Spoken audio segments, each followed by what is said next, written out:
So my first question, just briefly, what would you do differently in the debate going forward? Anything? Nothing. What I tried to do is talk directly to the American people. It's obvious the president didn't want to talk about anything other than to attack because he didn't want to talk about his record. And so what I tried to do, as you could see, every time I have an opportunity, is look at the camera and talk directly to the American people. It was clear he laid out his strategy beforehand.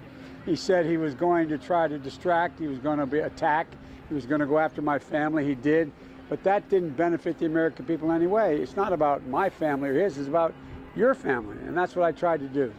And as you're aware, the Mahoning Valley is made up of a lot of former Democrats who switched to support Donald Trump in 2016. And they've cited things like NAFTA that you supported. So how would you argue for these Democrats to get them to switch back? Well, first of all, NAFTA is a program that promises were made. We lost the election the next time, and they didn't enforce the promises. That's why I supported a change in NAFTA. But right now, we're in a position where we have the highest trade deficit with Mexico we've ever had under Trump.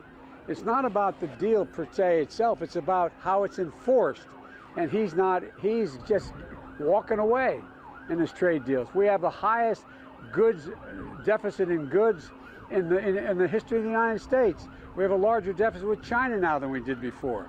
And so what I'm saying is there'll be no more trade deals until we equip American workers to be able to compete with every person, every country in the world. And we're going to make it here in America.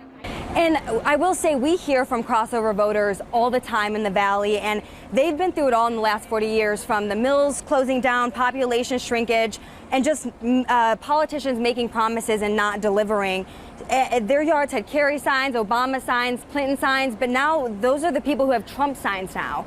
So it's not so much they're talking about the last 4 years, but as much as the last 40 years. So what kind of a case can you make for Democrats in the Mahoning Valley and undecided voters? Well, number one, there are not many undecided voters right now, apparently, number one. But number two, an awful lot of those Trump voters are coming back to look at the polling. By the way, in Cleveland, I saw an awful lot of Biden signs, for example. But that's not the measure of whether you're winning or losing. Here's what I'm going to do, and I'm going to enforce it.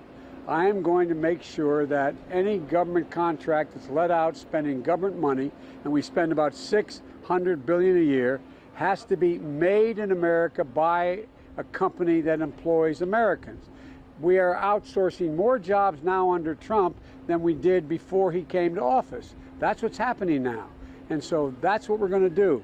Made in America. And just quickly, can we talk about the Delphi salaried retirees?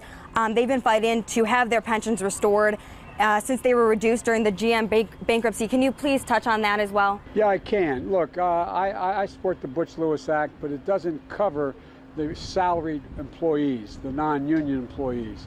I'm going to do everything I can to figure out how they can be brought into, look, people work like hell for their pensions. My dad lost a pension when a company he worked for went out. It's not right. So what I'm going to do is be working with your senator to figure out how we can, in fact, bring in the salaried workers who are really hurt as badly. They deserve their pension, and I'm going to protect their Social Security. Trump wants to also change that, and the actuary of Social Security said if he does what he's proposing, it would be bankrupt by 2023. So Medicare, Social Security, pensions, they're critical to, these are hard-working folks. Spent years and years relying on this so they could retire and have their everything from their health care to a decent life, and they deserve it. Thank you. And one more. I'm sorry, we gotta go. Okay. Thank you so much, Mr. Vice President. I appreciate it. Thank you. Thank you.